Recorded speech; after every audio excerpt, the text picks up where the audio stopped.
रिमशा इसे तोड़ो। वाह माशाल्लाह। शिवलहान ये ले लो। ओ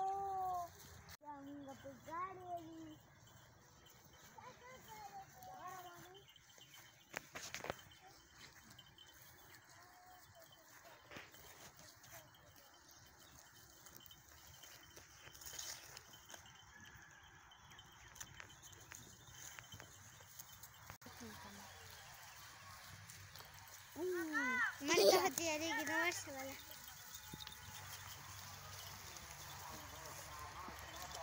वो शामा के कीड़ा पे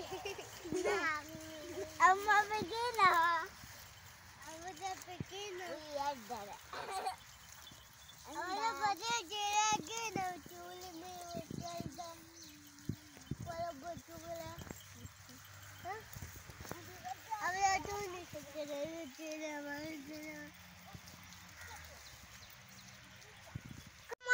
दोस्तों मैं हूँ हिबाल मास। उम्मीद है आप सब खैरियत से होंगे। दोस्तों आज मैं आपके लिए एक छोटे से प्याम के साथ हाजिर हूँ। दोस्तों हमारे गांव में गंदम की फसल पक चुकी है और इंशाल्लाह 2-4 दिन के बाद इसकी कटाई भी शुरू होगी। ये देखिए माशाल्लाह इस दफा गंदम की फसल बहुत अच्छी हुई है। हमारे गांव में तकरीबन सब किसानों की फसल बहुत अच्छी हुई है और अल्लाह करे कि पूरे मुल्क में गन्ने की फसल अच्छी हो ताकि सब लोगों को आटा और रोटी आसानी से मिले।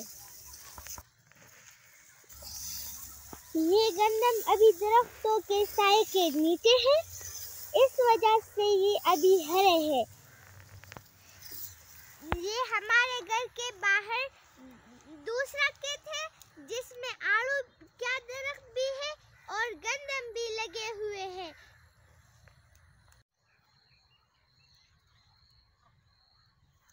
ये देखिए माशाल्लाह ये आड़ू का एक छोटा सा पौधा है, इसमें फल भी रखे हुए हैं माशाल्लाह। चले इसको गिनते हैं 1 2 3 4 5 6 7 8। इसमें 8 आड़ू है। देखिए ये एक पक चुका है। रिमशा इसे तोड़ो। वाह माशाल्लाह। शिवलहान ये ले लो।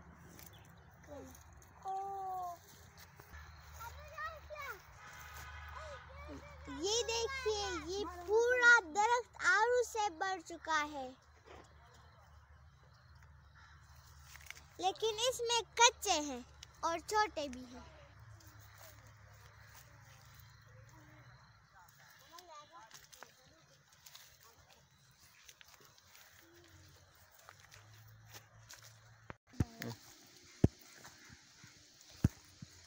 ये मैंने एक तोड़ा है, हसीबुल्ला ने भी एक तोड़ा है, एमल खान ने भी और रिमशा ने भी एक तोड़ा है। ये जब पक जाए इंशाल्लाह, ये जब पक जाएंगे तो हम इसके वीडियो बनाएंगे।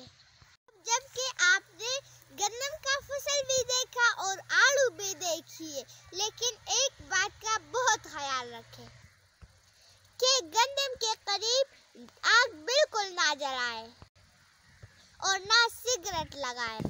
खुदा न खास्ता गंदम को आग भी लग सकती है और जमींदार की पूरी 1 साल की फसल भी जाया होगी। इसलिए बहुत एहतियात की जरूरत है। उम्मीद है आप हमारा पैगाम सब लोगों तक पहुंचाएंगे इंशाल्लाह। उम्मीद है आप